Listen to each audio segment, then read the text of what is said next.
How crucial is it that, the next ECB president kind of follows in the footsteps of Mario Draghi? I think you need an ECB president who follows in the footsteps of Draghi, and that it should be someone who's very skilled in thinking about new ways to implement and craft monetary policy. If you have a region where rates are already negative, where the balance sheet is already large, where growth is undershooting expectations, inflation is undershooting the central bank target, you have to question how they're going to get back to their objectives. And that's why I'd be concerned if the next ECB president is someone who doesn't have a lot of experience in monetary policy.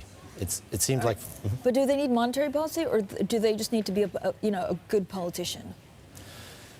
Assuming that they can't do anything terribly new, they have to go back to the existing toolkit, which is cut rates further negative, restart QE, but move off the capital key.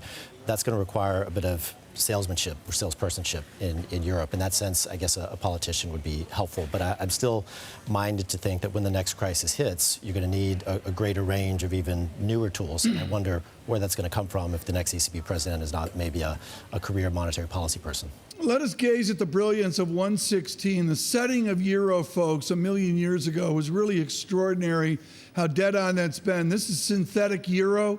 This is Deutsche Mark inverted, and then you tack on the Euro at the blue circle with Euro weakness, then massive Euro strength, and the great rollover that John Normand chronicles every day. To your point on a monetary theorist running the view forward here, John Normand, what do they need to avoid that Mr. Trichet did? There seems to be such a stark path from Trichet to Draghi. Do we need more Draghi? Do we need something different this time around over the continuum of modern ECB history? I think if you want growth higher and inflation higher, you need more Draghi as opposed to more Trichet. It's just whoever comes into that seat is going to have a difficult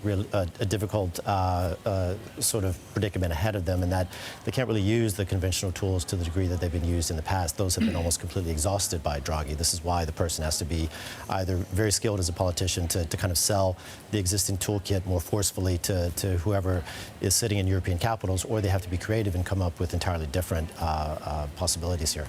Is a Weidmann toolkit a toolkit of austerity? I don't know that it's austerity per se. I just think he is slightly more conservative in his views. So if he did end up being the next ECB president, I don't think one should buy the euro thinking he's going to be tightening monetary policy. That's not the case. I just question whether or not he's going to be looking for additional unconventional ways to provide stimulus. I guess he'll just use the conventional stimulus tools if the economy required it, but he wouldn't be particularly ambitious on that front. I guess that's where the concern comes from. But what, I mean, then there's loads of legal questions, right? If it goes beyond the toolkit we have now. Sort of. I think the legal questions have been handled by the ECJ.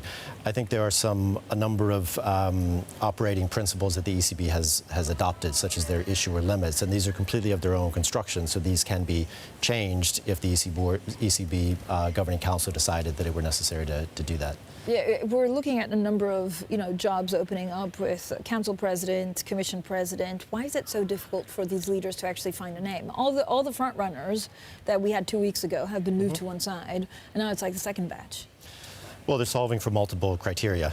There are nationality issues, there are gender issues, there are big versus small country issues, and because all of these jobs are decided jointly, nothing's really final until everything's final. I guess the good news is you have a pretty deep bench in Europe. If you're choosing from so many countries, if you're choosing from everyone who's been head of a central bank, a former president, a former finance minister, I think you can have some confidence that whatever slate is arrived at is going to be a list of pretty experienced people.